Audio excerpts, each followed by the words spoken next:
வழக்கமான மருத்துவ பரிசோதனைக்காக அஜித் குமார் மருத்துவமனைக்கு சென்றிருப்பதாக அவருடைய மேலாளர் சுரேஷ் சந்திரா தெரிவித்திருக்கிறார்.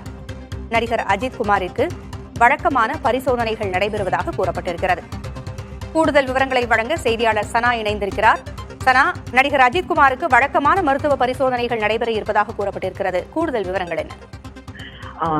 மகிழ் திருமேனியோட இயக்கத்துல விடாமுயற்சி படத்துல அஜித்குமார் நடிச்சுட்டு வராரு. இதோடைய ஃபர்ஸ்ட் ஷெட்யூல் அஜர்பைஜான்ல நடந்து முடிஞ்சிருக்கு. அந்த படத்துடைய படப்பிடிப்புலையும் அஜித்குமார் பங்கேற்றாரு. இப்போ ஃபர்ஸ்ட் ஷெட்யூல் முடிஞ்சிருக்கிற நேரத்துல செகண்டோடைய ஷெட்யூல் ஸ்டார்ட் ஆக போது. அதுக்காக வழக்கமான ஒரு உடல் பரிசோதனைக்காக தான் அஜித்குமார் மருத்துவமனைக்கு இன்னைக்கு போயிருக்காரு.